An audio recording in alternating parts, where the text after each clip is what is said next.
ಯಾಕಪ್ಪ ಬೆಳಿಗ್ಗೆ ಎದು ಹೊಡಿಯಾಕತ್ತಿ? ರಾತ್ರಿ ಎಲ್ಲಿದ್ದೆ ಗೊತ್ತಾಯ್ತು? ಅದು ಅದು ನೈಟ್ ಎಲ್ಲ ನಮ್ ಫ್ರೆಂಡ್ ಮನ್ಯಾಗ ಓದಾಕತ್ತಿದ್ವಿ. ಸುಳ್ಳು ಪಕ್ಕದ ಮನೆಯವ್ರ ರಾತ್ರಿ ನೀ ಯಾವ್ದೋ ಹುಡುಗಿ ಜೊತೆ ಪಿಕ್ಚರ್ ಹೋಗಿದ್ದನ್ ನೋಡ್ಯಾನ. ಪಕ್ಕದ ಮನೆಯವನ ತಾಯಿನ ಇಲ್ಲ ಪಾಪ, ನಾನು ರಮೇಶ್ ಸುರೇಶ್ ಸುನೀಲನ್ ಮನ್ಯಾಗ ಓದಾಕತ್ತಿದ್ವಿ. ಕರೆಗೂ ಒಬ್ಬೊಬ್ರ ಓದುದಿಲ್ಲ, ಇನ್ನು ನಾಲ್ಕ್ ಜನ ಕೂಡಿ ಓದ್ತೀರಿ ನೀವು? ಇಲ್ಲ ಪಾಪ, ಪ್ರಾಮಿಸ್ ಓದಾಕತ್ತಿದ್ವಿ. ಹೌದಾ? ಹಚ್ಚ ನಿನ್ನ ಫ್ರೆಂಡಿಗೆ ಫೋನ್. ಬ್ಯಾಡ್ತಪ್ಪ, ಮಾತಾಡ್ತೀನಿ ನಾನು. ಹಚ್ಚಲಿ, ಇಲ್ಲ ಚಪ್ಪಲ್ ತಗೊಲಿಯೋ.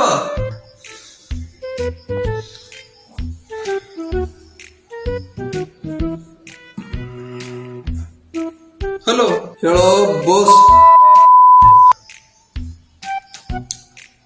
ಅದು ರಮೇಶ್, ನಮ್ಮ ಪಪ್ಪ ನಿನ್ನ ಹತ್ರ ಮಾತಾಡ್ಬೇಕಂತೆ. ಏನು, ಎದಕ್ಕ? ಅದು ನಿನ್ನೆ ರಾತ್ರಿ ಸುನೀಲನ್ ಮನೆಯಲ್ಲಿ ನಾನು ನೀನು ಸುರೇಶ್ ಕಂಟ್ರೋಲ್ ಸಿಸ್ಟಮ್ ಓದ್ತಾ ಇದ್ವಲ್ಲ, ಅದನ್ನ ಕೇಳಕ್ಕೆ. ಆಗ ಕೊಡ್ಕೊಡ, ಮಾತಾಡ್ತೀನಿ ಅಂಕಲ್ ಹತ್ರ. ನಾವು ನೀ ಕೇಳೋ ಪ್ರಶ್ನೆ ಎಲ್ಲ ಆನ್ಸರ್ ಹೇಳ್ಕೊಡ್ತಿ. ಸುರೇಶ್ ಹಚ್ಚ, ನೀ ಏನು ಮಾತಾಡ. ಸುರೇಶ, ಸೂಜಿ ಪೋಣಿಸಿದನಪ್ಪ. ಹಲೋ ಹಲೋ ಹಲೋ, ಹಾ ಹಲೋ ಹಲೋ ಹಲೋ, ಹಾ ಸುರೇಶ್, ನಾನು ವಿನಾಯಕ್ ಅವ್ರ ಪಪ್ಪ ಮಾತಾಡ್ತಾ ಇದ್ದೀನಿ. ನಿನ್ನೆ ರಾತ್ರಿಯನ್ನು ನೀವು ತುಂಬಾ ಓದಿದ್ರಂತೆ.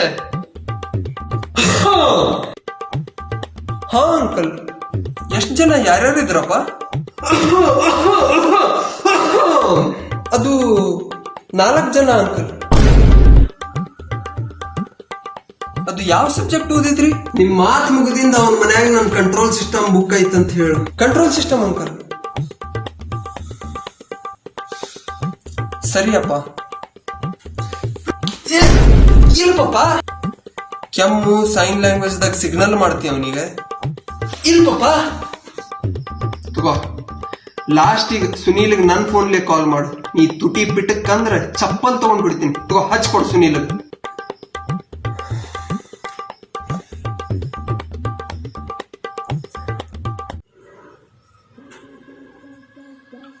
ಹಲೋ, ಯಾರು? ಹಲೋ ಸುನೀಲ್, ನಾ ವಿನಾಯಕ್ ಅವ್ರ ಪಪ್ಪ ಮಾತಾಡಕತ್ತೀನಿ. ರಾತ್ರಿ ಬೇರೆ ನಿಮ್ ಗರ್ಲ್ ಫ್ರೆಂಡ್ ಜೊತೆ ಲಾಂಗ್ ರೈಡ್ ಹೋಗ್ತೀನಿ ಅಂದಿದ್ದ. ಇನ್ನು ಮನೆಗೆ ಹೋಗಿದಾನೋ ಇಲ್ಲ ಇನ್ನು? ಹಾ ಅಂಕಲ್, ಇಲ್ಲಿ ನಮ್ಮ ಮನೆಯಲ್ಲೇ ಇದ್ದಾನೆ. ಕೊಟ್ಟೆ ಅವನಿಗೆ. ಪಪ್ಪ ಬಂದೆ ಪಪ್ಪ, ಇನ್ನೊಂದು ಹಾಫ್ ಅನ್ ಅವರ್ ಅಲ್ಲಿ.